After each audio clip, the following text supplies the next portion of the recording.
بسم اللہ الرحمن الرحیم۔ السلام علیکم۔ اللہ تعالیٰ نے زمین پر اپنی خلافت کے لیے اپنے دست قدرت سے حضرت آدم علیہ السلام کو بنایا، پھر ان میں اپنی طرف سے ایک خاص روح ڈالی اور جنت میں رہائش عطا کی۔ یہاں ان کی زوجہ حضرت حوا رضی اللہ تعالیٰ عنہا کو بنایا۔ ایک عرصہ تک یہ دونوں جنت میں رہے، پھر ان کی تخلیق کے اصل مقصد کی تکمیل کے لیے درخت کا پھل کھانے کے بعد انہیں جنت سے زمین پر اتار دیا گیا۔ حضرت آدم علیہ السلام پہلے انسان بھی تھے اور زمین پر پہلے نبی بھی۔ اللہ تعالیٰ نے انہیں اولاد کی نعمت سے نوازا، جس سے رفتہ رفتہ انسانوں کی تعداد میں اضافہ ہوا اور لوگ مختلف قوموں قبیلوں میں تقسیم ہو کر زمین کے مختلف خطوں میں آباد ہوتے چلے گئے۔ آسمانی صحیفوں، قرآنی تعلیمات اور جدید ترین تحقیق کے مطابق ابتدا میں انسان توحید اور مذہب کے ماننے والے ہی تھے۔ وہ اللہ تعالیٰ کی وحدانیت پر ایمان رکھتے اور صرف اس کے عبادت گزار تھے، جبکہ کفر و شرک بعد کی پیداوار ہیں۔ انسان کی زمین پر آمد کے بعد گزرتے وقت کے ساتھ ابلیس کی کوششیں رنگ لانا شروع ہوئیں اور لوگ اس کے بہکاموں اور وسوسوں کا شکار ہو کر گناہ اور گمراہی میں مبتلا ہو گئے، یہاں تک کہ خالق حقیقی معبود برحق کی بندگی چھوڑ دی اور اپنے ہی ہاتھوں سے تراشے ہوئے بتوں کو خدا کا شریک بنایا اور اپنا معبود بنا لیا۔ کفر و شرک، گمراہی اور بدعملی کے اس ماحول میں لوگوں کو اللہ تعالیٰ کی وحدانیت پر ایمان لانے، شرک سے روکنے، ایمان لانے پر جنت کی بشارت دینے اور کفر و انکار پر عذاب کی وعید سنانے کے لیے اللہ تعالیٰ نے اپنے مقرب بندوں کو نبوت اور رسالت کا منصب عطا فرما کر ان کے پاس بھیجا۔ ان میں سب سے پہلے کفار کی طرف حضرت نوح علیہ السلام کو رسول بنا کر بھیجا گیا۔ انہوں نے سینکڑوں سالوں تک بھٹکے ہوئے لوگوں کو راہ ہدایت پر لانے کی کوشش کی، لیکن گنے چنے لوگوں کے علاوہ کوئی بھی صراط مستقیم پر چلنے کے لیے تیار نہ ہوا۔ آخر کار جب ان لوگوں کے ایمان لانے کی امیدیں ختم ہو گئیں تو حضرت نوح علیہ السلام نے ان کے خلاف دعا کی اور ایک بہت بڑے طوفان کے ذریعے روئے زمین کے تمام کفار ہلاک کر دیے گئے،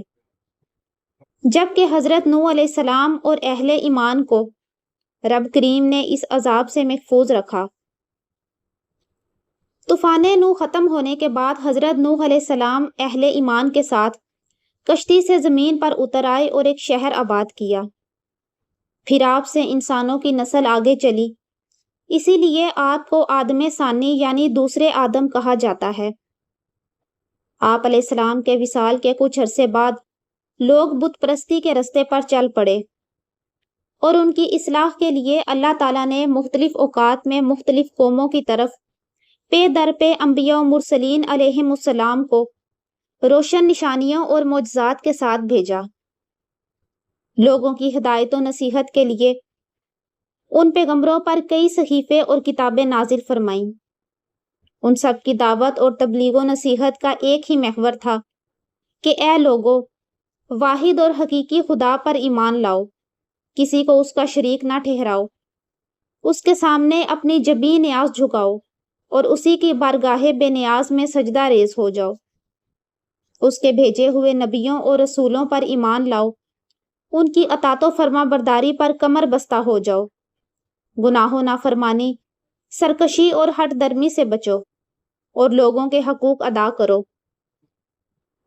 یہ نصیحتیں قبول کرنے کی بجائے عموماً قوم کے سرکردہ افراد نے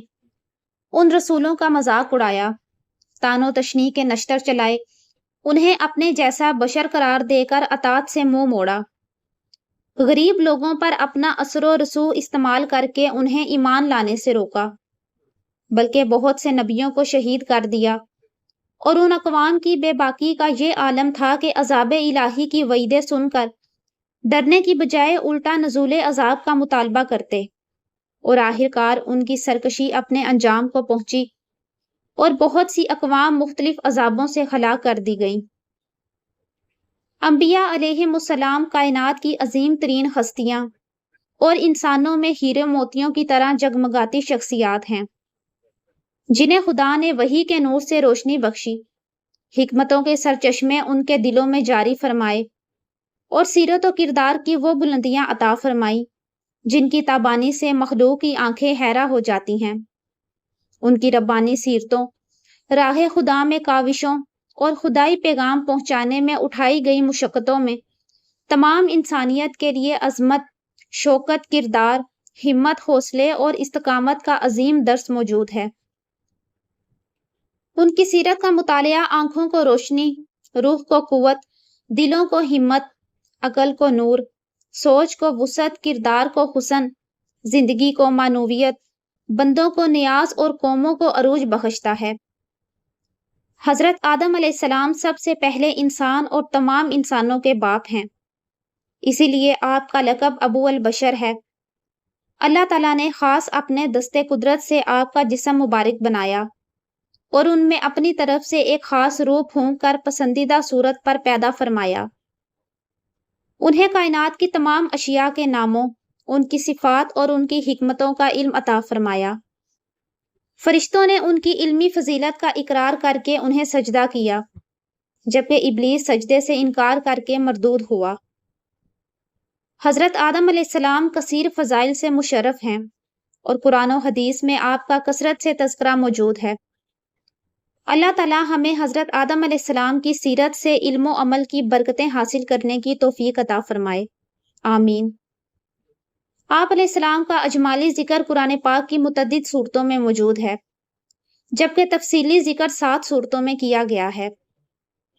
جب اللہ تعالیٰ نے حضرت آدم علیہ السلام کو پیدا کرنے کا ارادہ فرمایا تو زمین سے ایک مشت مٹی لی گئی،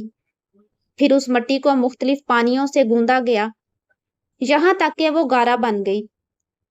اور چپکنے لگی، پھر وہ گارا سیاہ ہو گیا اور اس میں بو پیدا ہوئی، پھر اس سیاہ رنگ اور بو والی مٹی سے انسان کی صورت بنائی گئی۔ وہ سوکھ کر خشک ہو گئی تو جس وقت ہوا اس میں سے گزرتی تو وہ بجتی اور اس میں آواز پیدا ہوتی۔ تخلیق آدم کے یہ مراحل قرآن کریم میں مختلف مقامات پر بیان کیے گئے ہیں۔ چنانچہ ایک مقام پر ارشاد فرمایا گیا ہے جس کا ترجمہ ہے، بے شک ہم نے انسان کو چنی ہوئی مٹی سے بنایا۔ حضرت عبداللہ بن مسعود رضی اللہ تعالیٰ عنہ سے روایت ہے کہ فرشتوں سے مشورہ فرمانے کے بعد اللہ تعالیٰ نے حضرت جبرائیل علیہ السلام کو زمین کی طرف بھیجا تاکہ وہ اس سے مٹی لے کر آئیں، تو زمین نے کہا، میں اس سے اللہ تعالیٰ کی پناہ چاہتی ہوں کہ مجھ سے کچھ کم کیا جائے یا میری کوئی چیز خراب کی جائے۔ حضرت جبرائیل علیہ السلام مٹی لیے بغیر واپس لوٹ آئے اور عرض کی، اے میرے رب، زمین نے تیری پناہ طلب کی تو میں نے اسے پناہ دے دی۔ پھر اللہ تعالیٰ نے حضرت میکائیل علیہ السلام کو بھیجا تو ان سے بھی زمین نے وہی کہا اور انہوں نے بھی اس سے پناہ دی اور لوٹ کر بارگاہ الہی میں وہی عرض کی جو حضرت جبرائیل علیہ السلام نے کی تھی۔ پھر اللہ تعالیٰ نے حضرت اسرائیل علیہ السلام کو بھیجا۔ زمین نے ان سے پناہ طلب کی تو انہوں نے فرمایا، میں اس بات سے اللہ تعالیٰ کی پناہ طلب کرتا ہوں کہ اس کا حکم نافذ کیے بغیر واپس لوٹ جاؤں۔ چنانچہ انہوں نے سطح زمین سے مٹی لے لی۔ پوری روئے زمین سے مختلف رنگوں اور مختلف صفات کی حامل مٹی کی ایک مٹھی برابر مقدار جمع فرمائی گئی، اور یہی وجہ ہے کہ انسانوں کی صورت، سیرت، نفسیات اور طبیعت بھی مختلف ہیں، جیسے مٹی کی اقسام و خواص مختلف ہوتے ہیں۔ حضرت ابو موسیٰ اشعری رضی اللہ تعالیٰ عنہ سے روایت ہے کہ نبی کریم صلی اللہ علیہ وآلہ وسلم نے ارشاد فرمایا، اللہ تعالیٰ نے حضرت آدم علیہ السلام کو مٹی کی ایک مٹھی سے پیدا کیا جسے اس نے تمام روئے زمین سے لیا، لہٰذا اولاد آدم زمین کے اندازے کے مطابق آئی، یعنی چونکہ مٹی مختلف قسموں کی تھی اس لیے انسانوں کی صورتیں اور سیرتیں بھی مختلف ہوئیں، تو ان میں سرخ اور سفید اور کالے اور درمیانے، یعنی سانولے اور سفیدی سرخی کے، نرم و سخت اور خبیث و پاکیزہ ہیں۔